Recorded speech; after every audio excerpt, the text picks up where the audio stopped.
All right, you guys, so this is the continuation of the part 2 video, now into part 3 of the engine, powertrain, and suspension on this car. Again, I'm not gonna go completely in depth on everything that has been done to this car. I'm just gonna show you what I did, but not technically how I did it. If you want more detailed information on this car, I have all the videos of every single install that I did on this car back on my Chevelle playlist. Okay, you guys, so definitely check that out. This just kind of just like a brief summary of all the things that I did on the engine and powertrain. Not prices, not anything like that. You guys can look up your own prices of how much things cost. You can get a good idea on what I use and how much things cost. Obviously, you know, Holley can be expensive. ICT billet's a little bit affordable, but they make good parts, things like that. BTR is a little bit expensive, you know, so you guys can kind of price all those out on your own, but I'm going to show you and talk you through what I did on this car as far as the engine and powertrain. So without further ado, here we go. This is a 1971 Chevelle I rebuilt from the ground up. The power plant in it is a 6.0 LS motor that I got from a guy who was actually selling it out of a cargo van.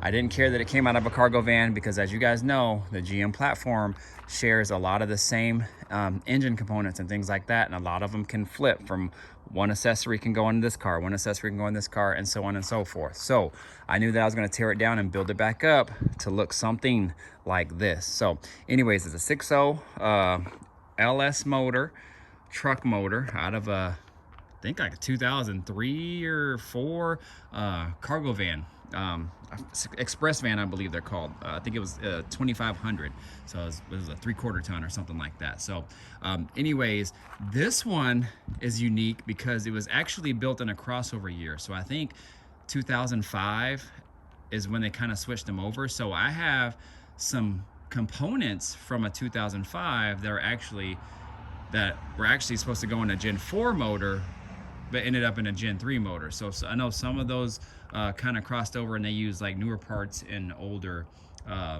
model blocks. So anyways, my pistons and rods in this one are the Gen 4 rods, but everything else is pretty much from a Gen 3. 317 heads. I just have a whole BTR kit in there, springs, I think they're 7.4 push rods, if I'm not mistaken. I'm not sure. I did measure, I just can't remember what I used. I think actually I might have used shorter ones because of the cam that I got. So the cam that I got is a Texas Speed Magic Stick cam. So it is 111 LSA if I'm not mistaken. So it's a pretty big cam, pretty choppy cam for a street car. That's why it sounds the way that it sounds. So got my mother-in-law coming in. Oh, what's up? Oh, what's up? Hi. Oh, she's in the video. Yeah.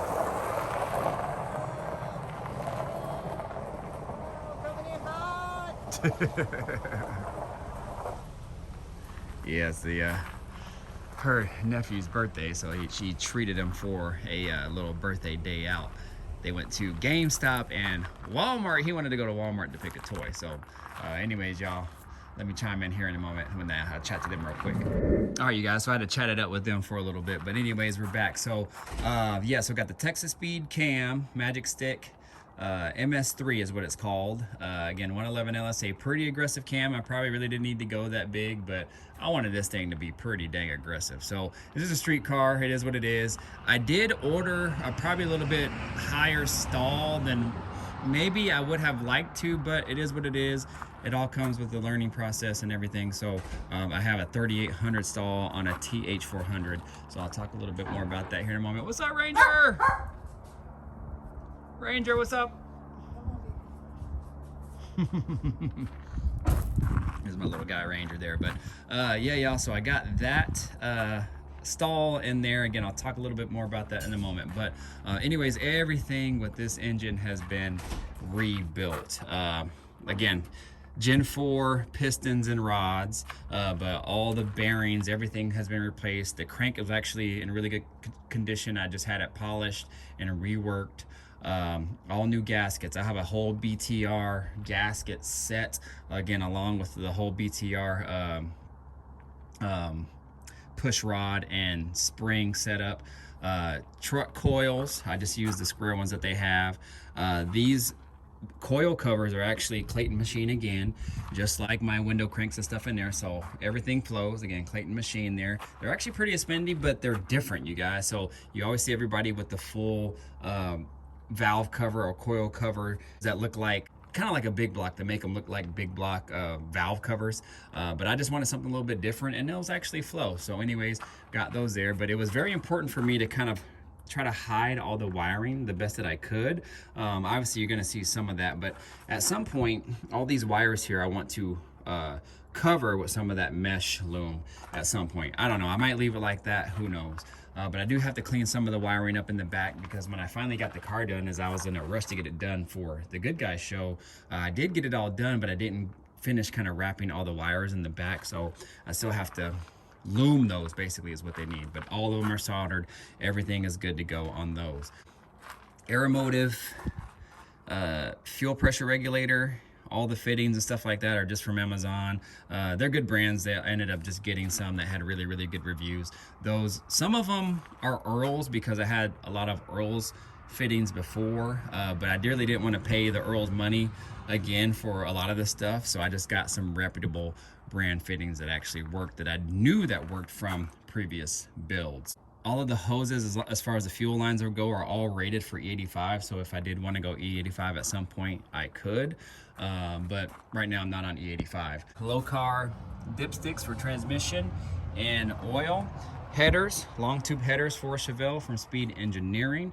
Those are affordable, they work, they bolted pretty much right in. The only thing I had to do was cut a boss off of this side on the engine. Again, something that was sticking out like that, I had to shave down and cut down to make it fit and work, and that's it. I did actually have to beat in a little bit on this side right here to clear that that spark plug wire, because it was actually setting on that number one primary there, so I had to cut it off, or not cut it off, I had to beat it down a little bit in order for it to clear that spark plug. So I did have the, what are they called, the Excel ceramic spark plug wires, and those are really, really nice, but I had a lot of trouble with those, taking them on and off, and they actually broke. I had, is it 1 or 2 sets, and I was not happy with them, so I was like, you know what, let me just go back old school. I put the old school boots on, and they work just fine. I love the way that they look, but they kept giving me trouble, so I was like, screw it, just let me send them back, and I'll just use my regular Taylor spark plug wires that I've always had with those Amazon style boots. So anyways, in order for me to make this look a little bit more old school, what I did is I have the Terminator LSTBI setup, which is right under there. Now, it's supposed to be the same style setup as it would like a Sniper or something like that, but to be quite honest, you guys, and I know some people that run it and do have good success with them, but I just do think it's kind of like a case-by-case basis. But with mine, this car really ran like crap. Really ran like crap when it was just totally throttle body injection. It just did not work good. So what I thought that could work is, well, maybe I could just use the throttle body just for air purposes. It's just there, just sucking air pretty much, and it has the sensors in it and things like that. So it has the throttle body position sensor, it has, you know, the map, things like that. And then I block off the fueling if I do all that. So that's where one of the hoses went, and then one in the back, and I just capped them off. What if I ran it like multi-port? Would that work? And sure enough, it did. So I got some Holley rails.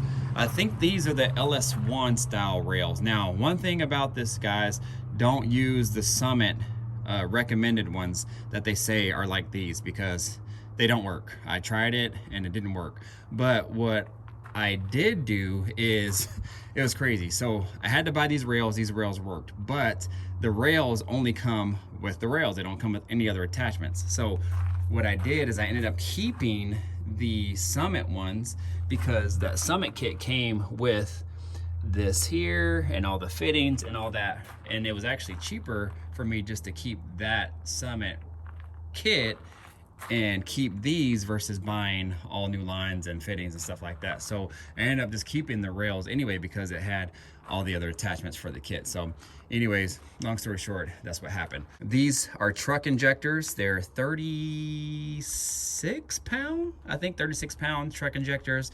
They work fine. I did have to get the adapters in order for them to stand taller and fit in there in those rails, so they actually were perfect, no leaks that I've seen so far.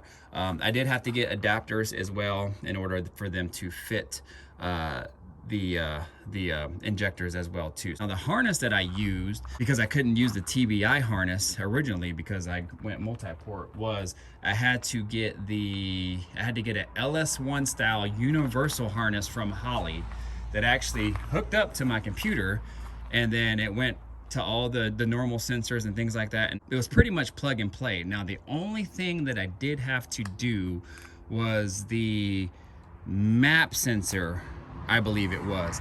I had to rewire that. I had to depin it and then repin it because the pins were backwards for this particular setup versus what they were supposed to be on a normal LS1. I had found that somewhere in some form. I don't know where, but I have a video on it, and luckily I found it because it made it work perfectly fine, and it actually started right up. So I'm glad that I caught that. What else have I done with this car? So all these accessories are pretty much truck accessories, with the exception of this LS1 water pump that I used the spacers on. So they're 3/4 inch spacers that makes it stick out more so I could run truck spacing.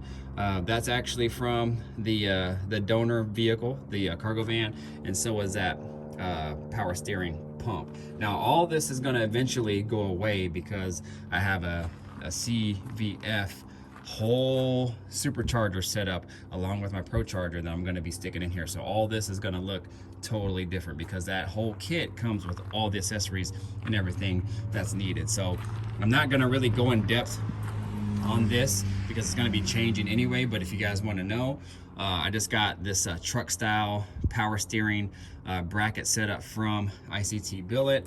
Also have this that uses that Heim joint looking deal for the tensioning purposes of the belt that mounts up against the power steering pump and the alternator. So all you got to do is tighten this little Heim joint piece here and then tighten the nuts, and that's what tightens the belt. And again, just stock truck harmonic balancer, and then my tensioner is actually located on the bottom down there, if you guys can see there. So that is also an ICT billet bracket setup that I put the stock truck tensioner on. It's just a relocation kit that goes down there. So really simple setup, you guys. It really wasn't much to it, but it makes it look clean. It kind of compacts everything. It makes it look really nice.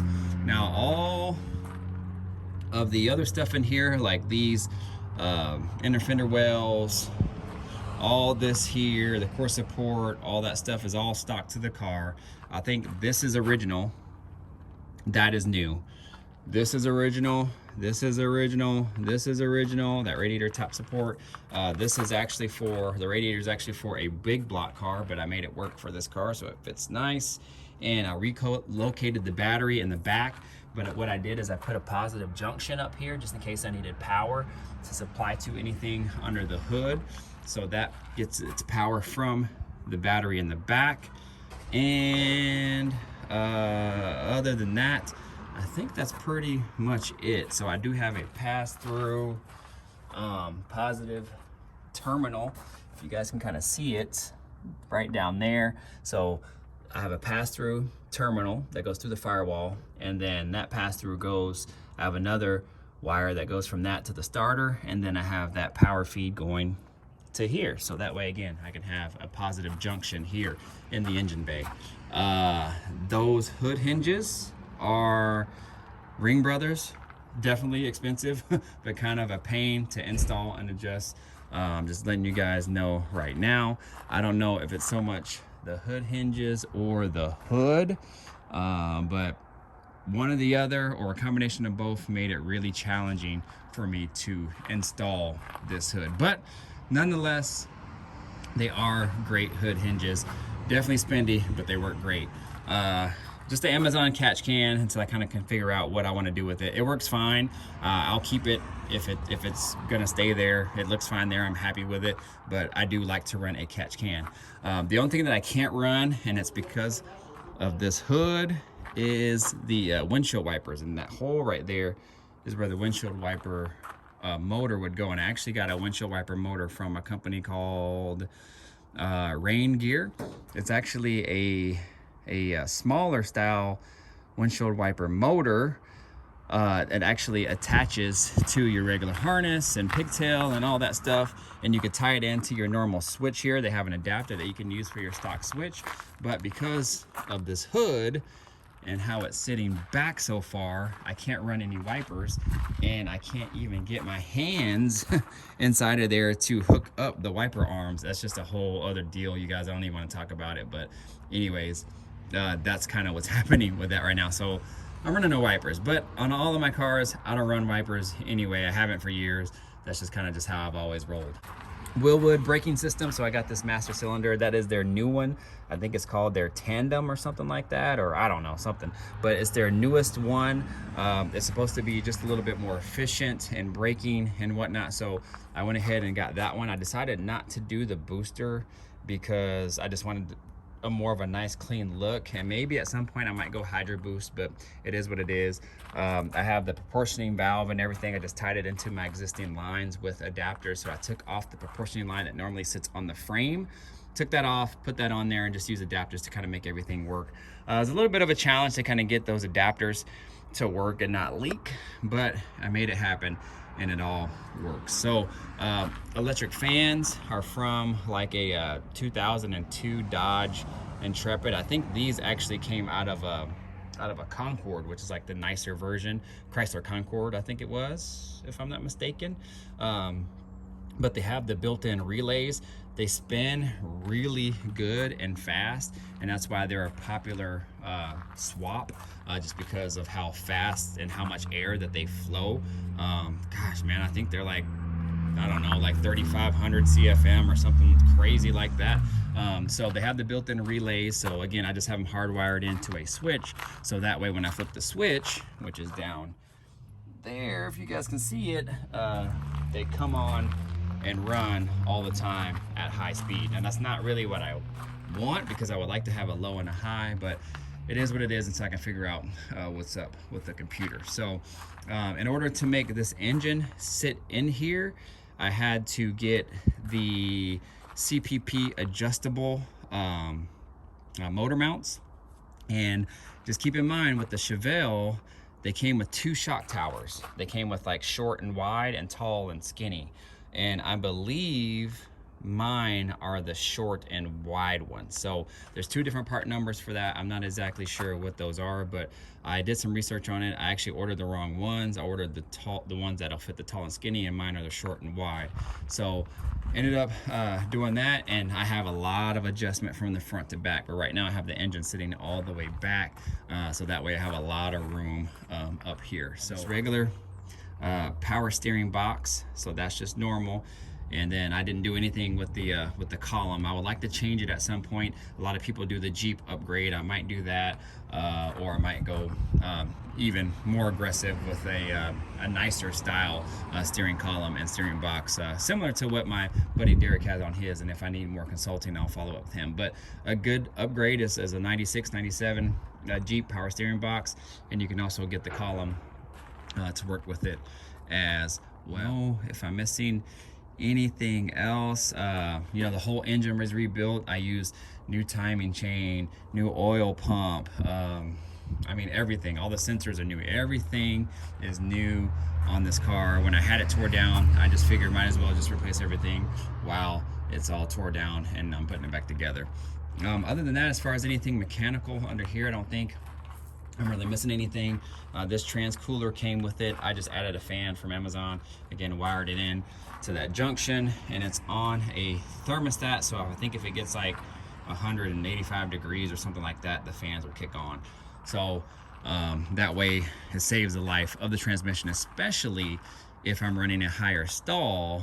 Then the trans is going to be working a little bit more, which makes the fluid get even hotter. So try to keep it as cool as possible. Now at some point I would like to change the stall in there, maybe go down to like a 3500 or something like that, just because of the type of cam that I have to go with a little bit more higher stall. I don't know if I'm going to put a 480 in it or whatever. I have a 480 in my storage unit. I just have to get it rebuilt, so I'm not really sure exactly where I'm going to go with the trans, but for now it's working. It is what it is. It's actually just a $200 trans that I got off somebody who was selling it. They were selling a bunch of stuff from their old car that they were parting out, and he assured me that the trans was working. He's like, well, you know where I live. If it doesn't work, just bring it back. I'll give you your money back. But so yeah, it's been flawless ever since. So Turbo 400, supposedly rebuilt. It's worked fine. I just have a 3800 stall converter from Roadrunner Converters. You can find them on eBay. I have a stock drivetrain. So I have a stock drive line in there. I'm not sure if you guys can see that. So stock drive line that goes into a Ford 9-inch. So Ford 9-inch in the back, you guys. This 9-inch actually came with the car. The guy that I got it from actually was going to drag race it, but ended up not doing it. So I actually got the free Ford 9-inch in it. It has 410 gears in it right now. I just decided to leave those in just to kind of just see how it drives, which when I get on the gas, you guys, it gets up for sure. But I definitely think that I want to change them at some point and probably put 373s in it. I have a spare set of 373s that will go right in there. So we'll see. I probably will change them at some point. 3-inch exhaust all the way back to here, but I do have the pipes that go over the axle and back out because I would like to have the pipes come out of here, because this is that custom rear valance that I had made by Goose Performance. Shout out to Goose Performance for getting me that. But I have some square tailpipes that I want to come out here to kind of complete the look of everything. So, but I have to get the rear portion of the exhaust kind of modified a little bit in order to make that work, and also clear my coilovers, which I will talk about here in a moment. So all of that has to be reworked and kind of tied together in order for me to make that work. This tank is actually from a B body, so like a 92 to 96 Bubble Caprice, Impala SS, Buick Roadmaster. Like all those vehicles carried this style tank, which I think is a 24-gallon tank. Now it's a little bit wide for this vehicle. I had to make it work. I had to make my own gas tank straps, which was a pain in the butt, but it ended up working out pretty good in the end. And I do have to secure that as well. It's a little bit loose right now, but it's pretty firm for the most part. I just have to, again, just secure it down somewhere. I just have not got to it yet. The only thing that I don't like about it is I did have to cut a hole in the trunk floor in order for it to sit up high. So I'm gonna have to make some sort of cover or something like that in order for it to cover that hump, which actually I'm gonna turn it into kind of like a latch where I can open and close, so that way I can at least access the fuel pump. So that will be nice. But if I had to do it all over again, and if I had the money at the time, I didn't really have the money. That's why I went this route with that gas tank. If I had to do it all over again, I would just order like a Rick's tank, but I didn't have the money, so I couldn't do it. And so it is what it is. Other than that, as far as the drivetrain, I think that's pretty much it on the drivetrain. I used a low car throttle cable, and I also used a low car kick down as well. So this transmission needed a kick down, like an electronic kick down, so I used a low car version that actually sits and attaches to there, and you can see kind of how it's wound up here. Now I left it all wound up there because they say at some point you might need to adjust it, just because if the cable gets stretched out, you might have to adjust it. So I left it there. At some point I'll probably cut it down and make it all nice and neat, but for now it is what it is, and it'll just stay there for now. Actually, the whole cable setup, throttle cable setup from the pedal is not low car. That's actually original, but there are some components of the throttle that is low car, which it might only actually be the transmission kick down. I think everything else might be original to the car, and the new stuff like the bracketry and stuff like that came with Holley. I do have a spacer, so I am running that spacer. It is a Super Sucker. It's about a 1-inch spacer. It works really well. Honestly, I probably don't need it with this setup now since I am running multi-port, but I didn't want to take it apart, and it is what it is. It's in there. It's not hurting anything. So, but that is a Super Sucker 1-inch spacer that I have in there right now. But now I don't think I'm really missing anything. Again, this is a ICT billet piece, this crossover piece here. And other than that, everything else remains the same. That's pretty much it on the engine portion of it. As far as the suspension goes, it's all Wilwood. All Wilwood. I got 6 piston in the front, 4 piston in the rear. I think I got 12.19 rotors all the way around. I did the taller ball joints, the Pro Forge ball joints. So I got taller uppers, normal lowers. I got UMI upper and lower control arms, as you guys can see there. UMI upper lower control arms, and then I have a Hotchkiss front sway bar, and you can see how fat that sway bar is. I think that sway bar is like, gosh, I think it's almost 1.75 inches if I'm not mistaken.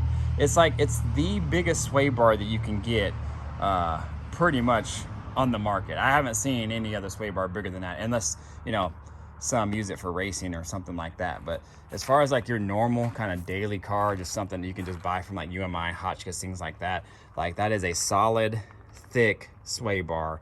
And it's actually so thick, it actually hits when I turn. You guys can kind of see where it's rubbing there. If I do a hard turn, it hits right there. So I don't know if it's so much the sway bar, or if I have to center the sway bar, or what. But anyways, it is what it is. But that is a thick sway bar. I love it. It works well. I have Viking coilovers front and back. I did the 450 springs in the front, and I have 220s in the rear just because I didn't want it to bounce a lot, because right now sometimes I rub a little bit if I hit a hard bump. But what I'm going to do to fix that is I'm actually going to shorten the rear end a little bit at a later date. So I'm not exactly sure how much I'm going to shorten it. I might go like 1 inch in on both sides, but we'll see. But that's why I'm also waiting on the exhaust as well, because I want to get the rear end all dialed in first before I do the exhaust. So anyways, I got 6 piston in the front, 4 piston in the rear. Again, talked about the rotors, Viking coilovers front and back. Again, upper and lower UMI control arms, tubular control arms. Again, that Hotchkiss sway bar. I mean, everything's been replaced up here, you guys. Everything's been replaced. Oh, one other thing too, with these A bodies, what I did is I went with a 16-inch brake line versus the 14-inch one that they supply you.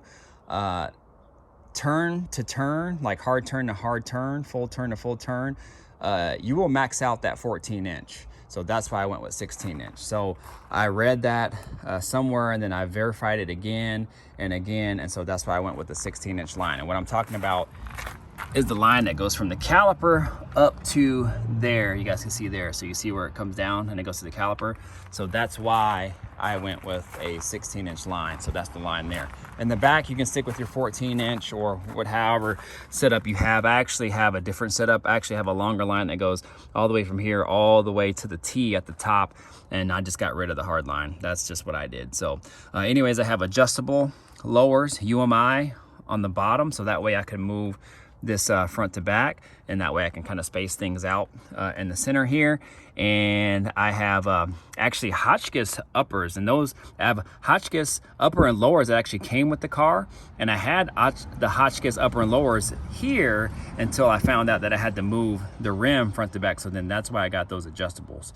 I have a Hotchkiss rear sway bar that just bolts up to there, and that's what you see under here. Now I do have an adjustable sway bar as well that I wasn't able to use with this setup. So it's just kind of just sitting in my garage right now. I don't know what I'm gonna do with it, but we'll see. Maybe at some point I might use it for this, or if I'm not ever gonna use it, I'll just sell it. So we'll see. I have, again, Viking coilovers here in the rear with 220 coils here in the back. And hopefully I can get these more dialed in so that way the car will squat just a little bit more. I want it just a little bit more down in the back, and I think we will be sitting just right. So other than that, you guys, I think that is pretty much it. I don't think I left anything out. Again, Ford 9-inch. I did have to get the, oh, that's one of the things. So this rear end came with drums. So I changed it, obviously, to the Willwood disc brakes in the back. And I got the big Ford brake setup. That's one other thing, you guys. So this Ford 9-inch is not like a Curry or a Quick Performance or anything like that. It's a legit like Ford 9-inch from a Ford vehicle. So it came with like drum brakes. At least that's what I'm thinking. It came with the car.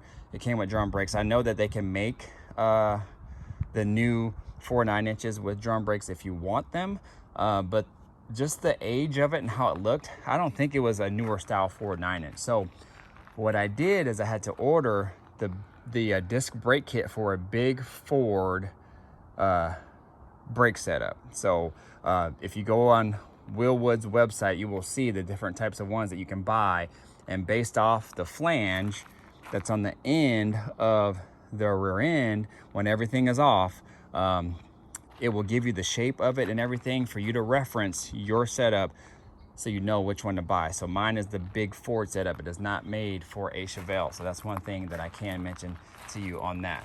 But other than that, again, coming back to the front, drive line is stock, turbo 400, 3400 stall, 6.0 truck motor out of a cargo van. And again, I talked about everything that was done under here. So if I missed anything under here, definitely get in the comments, ask the questions. I will answer them the best that I can. Let me know what you guys think. Sorry for a little bit longer video, but when you've done this much work to it, then the video is probably just gonna be a little bit longer than normal. Again, hopefully I didn't forget anything. Again, I'm running the battery in the trunk, and everything is ran nice and neat with welding 0-aught welding wire that goes all the way down, ground and positive, all the way up to the front here. Okay, so I have a ground cable coming all the way to the block, and then I have a positive feed coming again to the pass-through and to the positive junction here up front. There was a hole that I made in the transmission tunnel that I was feeding all of my wires through for the TBI setup. So what I did is I grommeted that hole, and I used that hole for my 0-aught cable to go to the block. And instead I got this right here, is actually what I forgot to mention. That is from like Sharp Performance, I think. That is a really nice engine harness pass-through that I got from those guys. So that's actually a really nice piece that complements it really, really well. So that way you don't have to just leave like a bare hole sitting in your firewall. So other than that, you guys, I am done talking. I did 2 long videos that are about an hour long in total together, maybe a little bit more. So I am done talking. I'm gonna go ahead and get out of here and get inside so we can celebrate my wife's birthday. So anyways, you guys know what to do. Like, comment, subscribe, share, man, do all that good stuff. Again, if you have any questions on anything, definitely leave a comment. Let me know. Again, as I'm looking at everything, I don't think I forgot anything. I guess the only thing I didn't talk about is the intake. That's just a single plane intake from Holley that fits this particular style motor, cathedral port, and then that plate is just a ICT billet plate that just deletes the knock sensor. So other than that, everything else is pretty straightforward. So again, get in the comments, let me know what you guys think. Hopefully you guys enjoyed this video. Like, comment, subscribe, share, do all that good stuff, y'all. I'm getting out of here. Deuces. Peace out.